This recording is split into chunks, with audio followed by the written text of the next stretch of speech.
Hello दोस्तों, नमस्कार। मैं गोपाल एक बार फिर से हाजिर हूँ आपके साथ एक नई वीडियो लेकर। आज का हमारा टॉपिक है प्रोनाउन के बारे में। तो चलिए प्रोनाउन को समझते हैं कि प्रोनाउन क्या होता है, प्रोनाउन का इस्तेमाल हम क्यों करते हैं और प्रोनाउन का इस्तेमाल हम कहाँ करते हैं। तो चलिए फटाक से सीखते हैं प्रोनाउन के बारे में। तो प्रोनाउन जिसे हिंदी में सर्वनाम कहा जाता है, ये क्या है? ये सब्स्टिट्यूट ऑफ नाउन है, अर्थात ये नाउन की जगह लेने वाला है। ये नाउन की जगह इस्तेमाल किया जा सकता है। अब कैसे इसको आप इस्तेमाल कर सकते हैं देखते हैं। इसकी परिभाषा पर ध्यान देंगे। A pronoun is a word which can be used at the place of noun. तो जैसा कि हमने कहा कि नाउन की जगह इस्तेमाल कर सकते हैं प्रोनाउन, उसी को कहेंगे। और नाउन फ्रेज की जगह भी इस्तेमाल कर सकते हैं। टू अवॉइड रिपीटेशन बार बार नहीं हो, इसलिए कौन सी रिपीटेशन, उसके बारे में ही मैं आपको बताऊंगा। वीडियो के साथ जुड़े रहें। And make sentence look easy, ताकि आपका जो सेंटेंस है वो आपको आसान लगे, आप आसानी से समझ सकें कि आपको क्या लिखना है, कैसे लिखना है, स्टोरी कैसे बनानी है। तो आइए समझते हैं कुछ उदाहरण के थ्रू कि क्या होते हैं प्रोनाउन। दोस्तों, आपने आई का इस्तेमाल किया होगा सेंटेंस में, ये एक प्रोनाउन है। आपने वी का इस्तेमाल किया है, ये भी प्रोनाउन है। उसी प्रकार हिम और हर भी प्रोनाउन है। आपका यू भी प्रोनाउन होता है, दिस और देमसेल्व्स। इसके अलावा वन, ईच, इसके अलावा इट भी होता है, और भी बहुत सारे होते हैं जो कि आपके प्रोनाउन होते हैं। तो प्रोनाउन कुल कितने प्रकार के होते हैं ये हमने आपको लिख के बताने की एक कोशिश की है। साथ ही जितनी तरह के प्रोनाउन हैं उतनी तरह के सेंटेंस भी मैंने लिखा है, ताकि आपको एक बार समझा सकूं कि प्रोनाउन किस तरह के होते हैं, किस किस टाइप के होते हैं और सेंटेंस में किस तरह से यूज होते हैं। तो दोस्तों देखते हैं एक नज़र। सबसे पहले होता है आपका पर्सनल प्रोनाउन। इसका नाम ही दोस्तों पर्सनल है, पर्सन व्यक्ति को कहते हैं। तो पर्सनल प्रोनाउन हो गया जिसमें व्यक्ति की पर्सनली चर्चा की जा रही हो। इसके बाद रिफ्लेक्सिव प्रोनाउन। दोस्तों इसके भी नाम से अगर आप इसको समझना चाहें तो रिफ्लेक्शन शीशे में हमारा आता है, यानी हम स्वयं को ही देखते हैं। तो स्वयं को या खुद को, तो वही खुद को दिखाने के लिए रिफ्लेक्सिव प्रोनाउन का यूज करते हैं। इसके बाद है पजेसिव प्रोनाउन। आजकल बच्चे पजेसिव शब्द को बहुत अच्छी तरह से जानते हैं, जो रिलेशन में है वो तो अच्छी तरह से जानते हैं। पजेसिव का मतलब होता है जो अधिकार दिखाता है, अधिकार शो करता है। तो पजेसिव प्रोनाउन में हम उन प्रोनाउंस को समझेंगे जो पजेशन दिखाएंगे, अधिकार का भाव दिखाएंगे। Demonstrative pronoun. डेमोन्स्ट्रेटिव भी दोस्तों जो शब्द है आपका वो डेमोन्स्ट्रेशन से बना है। डेमोन्स्ट्रेशन का मतलब ही होता है किसी को निर्देश देना या संकेत करना या बताना। इसके बाद है आपका इनडेफिनेट प्रोनाउन।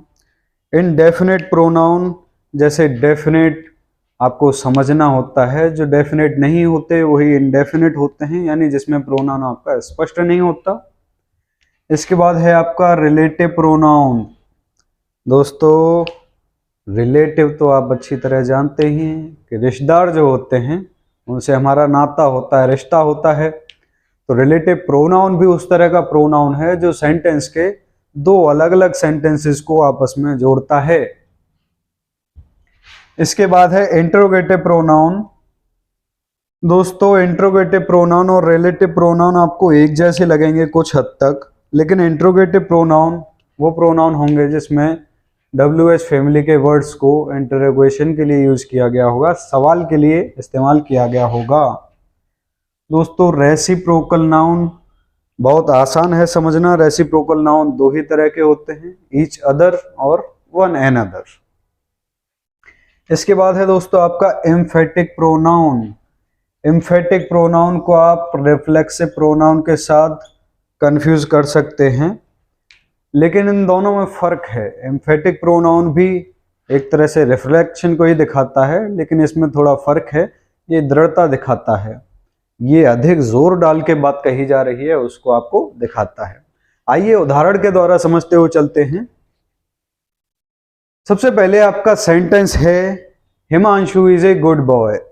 तो दोस्तों जब हम कहानी शुरू करते हैं तो कहानी के लिए हमें सबसे पहले एक नायक चाहिए होता है, जिसके बारे में हम कहानी कह रहे हो, अलग भी किरदार होते हैं, तो वो सारे किरदार जब अपने नाम के साथ कहानी में आते हैं तो उन किरदारों को नाउन कहा जाता है, जब उनके नाम से स्पष्ट हो कि किसके बारे में चर्चा हो रही है।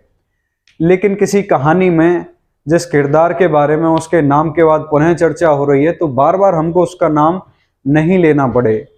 अगर हमारे पास प्रोनाउन जैसी कोई चीज नहीं होती तो हम कहानी में बार बार एक ही नाम का इस्तेमाल करते, जब एक ही व्यक्ति के बारे में बार बार बात हो रही है। उदाहरण से समझते हैं, Himanshu is a good boy, Himanshu एक अच्छा लड़का है। अगर प्रोनाउन होता ही नहीं होता तो मैं कहता Himanshu is very bright student. फिर प्रोनाउन नहीं होता तो मैं कहता Himanshu completes his work himself. और प्रोनाउन नहीं होता तो मैं कहता हिमांशु कीप्स हिज की जगह भी बोलता हिमांशुज बुक्स विद गुड केयर। तो दोस्तों बार बार एक ही नाम की रिपीटेशन ना हो, उसको अवॉइड करने के लिए, जैसे कि हमने बताया आपको कि नाउन या नाउन फ्रेज के रिपीटेशन को अवॉइड करने के लिए हम प्रोनाउन का इस्तेमाल करते हैं। तो आइए उदाहरण को समझते हैं नाउन के प्रकार के साथ। दोस्तों सबसे पहले पर्सनल प्रोनाउन की बात हुई है।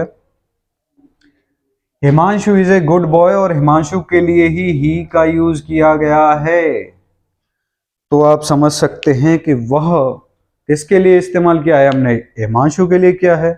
तो वह जो है एक पर्सनल प्रोनाउन है, क्योंकि हिमांशु के लिए पर्सनली ही का यूज किया गया है। हिमांशु को रिप्लेस कर दिया है ही ने, इसीलिए ही जो है वो पर्सनल प्रोनाउन है। आई होता अगर मैं अपने बारे में बात कर रहा होता, आप कहते कि गोपाल सर पढ़ा रहे हैं, मैं कहता कि मैं तुम्हें पढ़ा रहा हूं, जैसे कि मैं बता रहा हूं अपने बारे में मैं बोल के। ऐसे आप, तो आप भी एक प्रोनाउन है, वे भी एक प्रोनाउन है, तुम, तुम्हारा, ये सारे प्रोनाउन हैं। दूसरा हमारा था रिफ्लेक्सिव प्रोनाउन। देखते हैं रिफ्लेक्शन किस तरह से शो करता है। ही कंप्लीट्स हिज वर्क हिमसेल्फ। दोस्तों हिमसेल्फ किसका रिफ्लेक्शन है, ही का। ही के लिए हम हिमसेल्फ का यूज करते हैं, शी के लिए हम हरसेल्फ का यूज करते हैं, आई के लिए हम माई सेल्फ का यूज करते हैं। इसी तरह दे के लिए देमसेल्व्स का यूज करते हैं, इट के लिए इटसेल्फ का यूज हम करते हैं। ये हम आगे इनके बारे में विस्तार में अभी समझेंगे, तब बताएंगे। तीसरे उदाहरण को देखते हुए चलते हैं। Possessive pronoun. पजेसिव प्रोनाउन मैंने आपको बताया था जिसमें अधिकार बताया जा रहा होगा। तो देखिए, he keeps his books. His he वो प्रोनाउन है जिससे बुक्स बताई गई हैं कि ही की हैं। तो he keeps his books with good care. इसके बाद है आपका डेमोन्स्ट्रेटिव प्रोनाउन। तो डेमोन्स्ट्रेशन में इशारा करके हमने बताया है कि संकेत करके बताते हैं। तो this way he can find his book easily, कि इस तरह से या उस तरह से या यह या वह, दिस और दैट जो होते हैं, these और those जो होते हैं, वो डेमोन्स्ट्रेटिव प्रोनाउन का ही हिस्सा हैं। अगला देखिए दोस्तों, indefinite pronoun. he wants to be an officer someday। जब आपको ज्ञात नहीं हो, डेफिनेटली नहीं पता हो कि कब की बात हो रही है, तो उसके लिए इंडेफिनिट प्रोनाउन का यूज हम करते हैं। Someone, anyone, one. तो ये सारे जो होते हैं ये आपके इंडेफिनिट प्रोनाउन के ही उदाहरण होते हैं। अगला हम देखते हैं रिलेटिव प्रोनाउन। रिलेटिव जो रिलेशन बताएगा दो सेंटेंसेस के बीच। तो so he studies at night when other kids sleep। तो यहाँ when कोई इंट्रोगेटिव वर्ड की तरह तो यूज नहीं हुआ, यहाँ when यूज हुआ है जब, कब पूछने के लिए नहीं हुआ। दोस्तों when का इस्तेमाल कब के लिए भी होता है और जब के लिए भी होता है, ठीक है। तो यहाँ when का जो इस्तेमाल हुआ है वो हुआ है जब के लिए। तो when का जो यूज होता है वो जब और कब दोनों के लिए होता है। जब कब के लिए when का आप इस्तेमाल करेंगे तो वो इंट्रोगेटिव प्रोनाउन होगा, लेकिन जब के लिए आप when का इस्तेमाल करेंगे तो वो एक रिलेटिव प्रोनाउन की तरह वर्क करेगा। तो बातों में मैंने आपको ये भी बता दिया कि इंट्रोगेटिव प्रोनाउन क्या होता है। उदाहरण से समझते हुए चलते हैं। तो अगला है हमारा इंट्रोगेटिव प्रोनाउन। इंट्रोगेटिव प्रोनाउन हमने समझा भी कि इंट्रोगेटिव प्रोनाउन तब होगा जब ये सवाल पूछ रहा होगा। पीछे आपको क्वेश्चन मार्क यहाँ दिख रहा है, आगे आपको हु दिख रहा है। तो जो हु है वो कौन को दर्शा रहा है, यानी सवाल दर्शा रहा है, इसीलिए एक इंट्रोगेटिव प्रोनाउन की तरह यहाँ वर्क करते हुए आपको दिखाई दे रहा है। इसके बाद दोस्तों रेसिप्रोकल प्रोनाउन देखते हैं। जैसा कि मैंने आपको बताया कि रेसिप्रोकल प्रोनाउन में आप सिर्फ दो प्रोनाउंस के बारे में पढ़ते हैं। एक है आपका ईच अदर, जब दो लोगों के बीच बात हो रही होगी तो ईच अदर का आपको इस्तेमाल करना है। वहीं जब बात कई लोगों के बीच हो रही होगी तो वहां आप वन एनदर का इस्तेमाल करेंगे। दोस्तों उदाहरण से समझते हुए चलते हैं, ही एंड हिज फ्रेंड्स, वह और उसके दोस्त, बहुत सारे दोस्त हैं तो ज्यादा लोगों की बात हो रही है, तो help one another in study, यानी वह और उसके दोस्त एक दूसरे की सहायता करते हैं पढ़ाई में।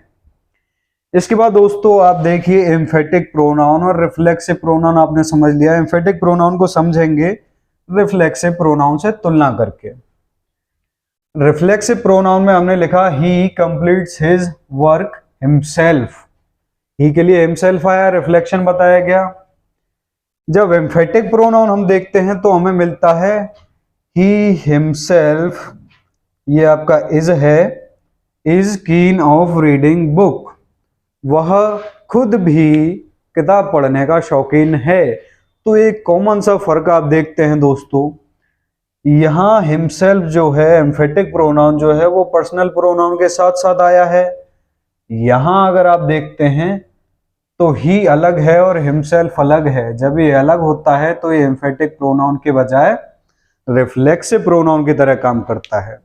तो दोस्तों आज हमने सीखा प्रोनाउन के बारे में। प्रोनाउन के बारे में मैंने आपको एक्सप्लेन किया, टाइप्स ऑफ प्रोनाउन भी आज मैंने आपको बताए।